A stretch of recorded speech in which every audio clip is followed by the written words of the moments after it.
All right, guys, just wanted to get on here and start breaking down my cow calling sequence so that you guys could have a better understanding of what I do, the techniques that I use in order to call in these elk. And they've been highly effective for me for the last several years. My family turns to me for my calling techniques more times than not. I'm usually the one calling in the bulls for everybody. So I want to share my techniques with everybody and kind of what my calls mean and the sequences that I use, and help you have a better understanding of how to effectively cow call in Utah and make them work to your advantage. First off, I wanted to start off and just bring up the Hoochie Mama. It's a very highly overused call, yet highly effective call. It's highly overused in the sense that it's so easy to use. Everybody is running out there buying them. You hear these things blowing through the forest all the time. They let out just perfect, simple little mews that sound so good and sweet that they're pretty hard not to turn to. They're very effective. They will call in elk, but they also tend to call in people. I know what a Hoochie Mama sounds like, and if I hear one in the forest, I head and walk the other direction, because I'm not going to get called in by a hunter if I can help it, especially when I know it's a Hoochie Mama. The Hoochie Mama sounds like this. Just a very sweet sounding elk call. Very effective when it comes to calling in elk. And the time that I would suggest using the Hoochie Mama over any other time, where it's the most effective for me, is out of all the years that I've elk hunted, I've realized that the Hoochie Mama is best and effectively used when you have a lost calf. And if you hear that lost calf mewing and looking for its mom, you hit it with that Hoochie Mama call and it'll usually come running in. And the same thing works for a herd. Even if that calf's in with a herd and it's on the bottom edge of the herd or something like that, or the outside edge of the herd, and it hears that Hoochie Mama and that cow call go off, and it thinks its mom's over there or another herd of elk, and that calf will oftentimes come running in and bring the herd with it. So it's not the greatest call as far as calling in herd bulls and maybe a lot of elk. They definitely do work, but I think the most effective is when you call in lost calves. So if you hear a lost calf, it's very effective at calling them in, and it's very effective at calling a calf off of another herd to bring them into you. So that's where the Hoochie Mama serves its purpose, is most effectively with calling in calf elk. And also just a random mew will oftentimes bring in a lone cow or something like that. I mean, it can bring in anything, honestly, but the best times and the most effective, I would say, still is with calves. So they're very highly effective with calf elk, and bringing them in and bringing a herd in that might be with a calf. Second is, I have this Primos Hyperlip single. My family swears by this call. We've used this call for years and it's been very effective. As I've stated before, we've killed over 50 elk with our bows using this call, and with the family and friends that we've helped using this same call on other hunts, whether it be a limited entry hunt or whatever, we're probably pushing that 100 elk mark just mostly off this call. It's very versatile and highly effective. And this tone converter is a great tool to have, especially early season in Utah, because most elk in Utah early season are very quiet. They don't talk very often. Sometimes it rolls over into, early to mid-September, and we may never even hear an elk talk. And that's just because the winter's coming late, or the rut for whatever reason is starting late. And I think that all attributes to antler growth and how fast they grew their antlers back. But if they grow them back earlier, obviously they're going to rub a little quicker and the rut will come on a little faster. And I think it all is based more off of antler growth than anything else. I'm still trying to fully figure that out. I know moon phase is a large part of it. There's so many different things around it, but I know that the rut varies so much in Utah. It could start anywhere from the third week of August all the way up to the third week of October, it seems like. Like there's a very big gap and very, very big range there of when the rut could start. But anyway, I'll blow on this Hyperlip single for you. When I'm out in the forest first week or two of season, all I do is try to let out a soft mew, and you can do it with or without the tone converter, but honestly that first week of season you're probably best to use the tone converter, because the cows are so quiet and it's so warm out that they typically will hear a cow call, and if it doesn't sound right to them, they're going to run the other direction. So you use the tone converter and you can just let off soft mews. Like, most people would not think to call this soft, but you just let out a little soft mew like this. And that soft cow mew is just enough that an elk can hear you, and it's not going to blow them out of the area. And especially if you are within 100 yards of an elk, if they hear a cow call and it's really loud and it's early season and you're within that 100-yard zone, chances are you're going to blow them out of there, because they just know it's not natural. You got in too close and you spooked them. So if I choose to take the tone converter off, then I will just try to keep my mews as soft and mellow as possible. Something like this.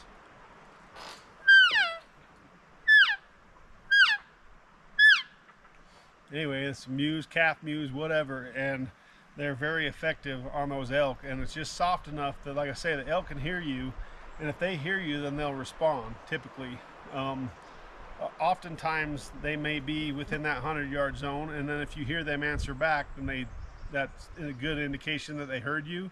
And more than likely, they're either waiting for you to come to them, or else they will come to you. More times than not, as soon as they hear another elk call, they're going to try to work their direction to you. And so you just sit tight, especially if you heard an elk answer, and just try to let out a few more mews, really soft, but spread them out, because once the elk know that you're there, they can pinpoint you within just a few yards. Like, they have very good hearing, and they pretty much know right where you're at. So don't get crazy on the calling, because you might scare them and push them out of the area. Anyway, as the rut progresses, I will increase my calling technique and get a little bit whinier and more drawn out for an estrus cow call. I won't use bugles unless I absolutely have to, and I'd advise anybody hunting Utah, honestly, not to even use a bugle until you heard at least an elk bugle, because more times than not, you're either going to A, push them out of the area because they're not used to the sound, it's too early and they know that, or else B, they're pretty much just going to come into a smaller bull bugle or a bugle just to check you out, but then they know that it's kind of early. Like, the elk know when it's time to rut. So if you're running around bugling around the mountain and sounding like the biggest elk that you possibly can, chances are you're just going to push everything that you want to hunt, the area you want to hunt in, out of that area before the season even really gets going and the rut really kicks on. So I'd advise to stay away from the bugle as much as possible, if I even use it at all. Like I say, there are times when it works. If you get in close, you got an active herd bull that's got plenty of cows with him, and you get in close enough and you make him angry, then he's going to come into that bugle. But if he's not aggressive enough and the right temperament, and you come in and you're bugling, and especially if you sound like the biggest bull on the mountain, and you get in near him, then chances are he's going to take his cows and push them in the other direction, because he has all of his cows that he wants to breed. And if another bull comes into that area, he's fearful of losing his cows. So 9 times out of 10, he's going to take those cows and push his harem away from that other bull, just so he doesn't have to fight and risk losing his cows. So I'll stick with the cow call, and then I'll pick up with the estrus. And as soon as I start hearing a bull bugle, so generally it's the first part of September or late August, as soon as I hear that first bugle, I'm not afraid to start whining on my cow call a little bit more and make it a little bit more estrus sounding. So when I do that, then this is what I do.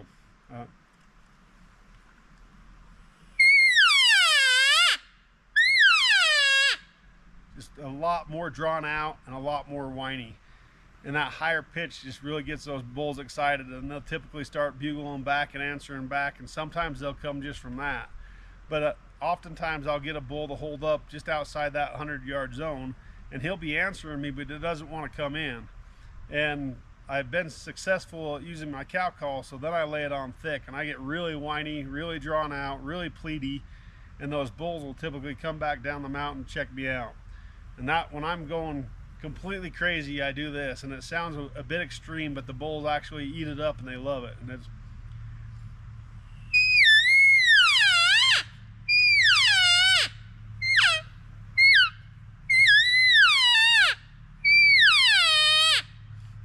so anyway, that's my main estrus cow call. Maybe some of you guys know what that actually means. Maybe I'm just getting lucky by calling them in with that. I don't know. I know that there's different sounds that elk make. They a lot of time will sound really guttural or throw in that voice inflection from their gut and make it a little bit more raspy. I forget what they call that call, and I've never really used that, but you can kind of add a little vibration to the reed, and it's like,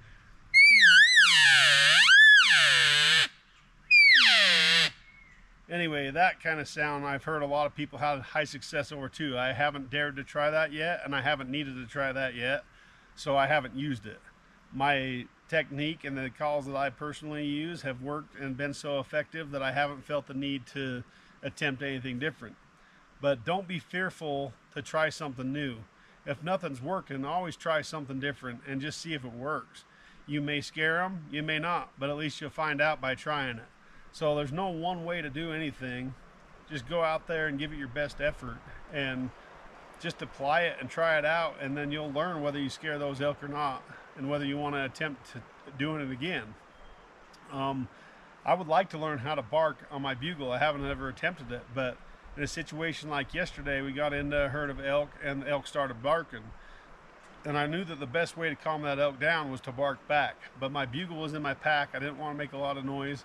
And I also haven't ever attempted to bark on my bugle. So if you can learn how to bark, and especially those guys, you guys out there that are using reeds and a grunt tube, those are highly effective. And you can bark back easy enough with that. And so mouth reeds sound great. Anytime I'm out on the mountain and I hear a hunter using the mouth reed, most of the time they fool me, and it's more convincing to be a real elk than any other call that's out there. I know what a lead cow from Primo sounds like. I pretty much know what the hyperlip sounds like. I know what the hoochie mama sounds like. Can typically tell when it's a fake or a call rather than an elk. But just go ahead and try those things and apply them, and don't be afraid to bugle. I'm not saying, like I said, I'm not saying don't ever bugle. I'm not saying it doesn't work. I'm just saying it has been ineffective for me.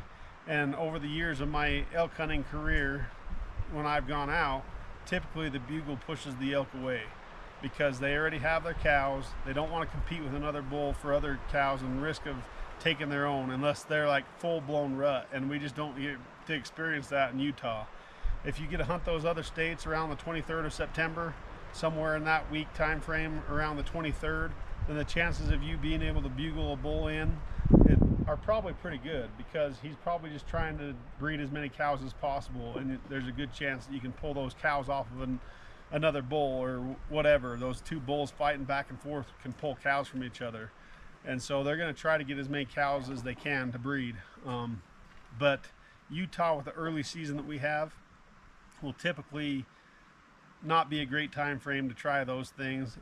As much as I'd love to bugle and I'd love to encourage you guys to bugle, like I say, I think more times than not it's going to push the bull in the other direction. It's going to push him completely out of the area if the rut isn't even going yet, and they hear bulls bugling all over the mountain. And I know that 90% of these elk hunters out here get really excited about just getting on their bugle and just laying on it just because it feels good. I understand that, but I would still advise to stick with the cow call and learn how to use a cow call effectively.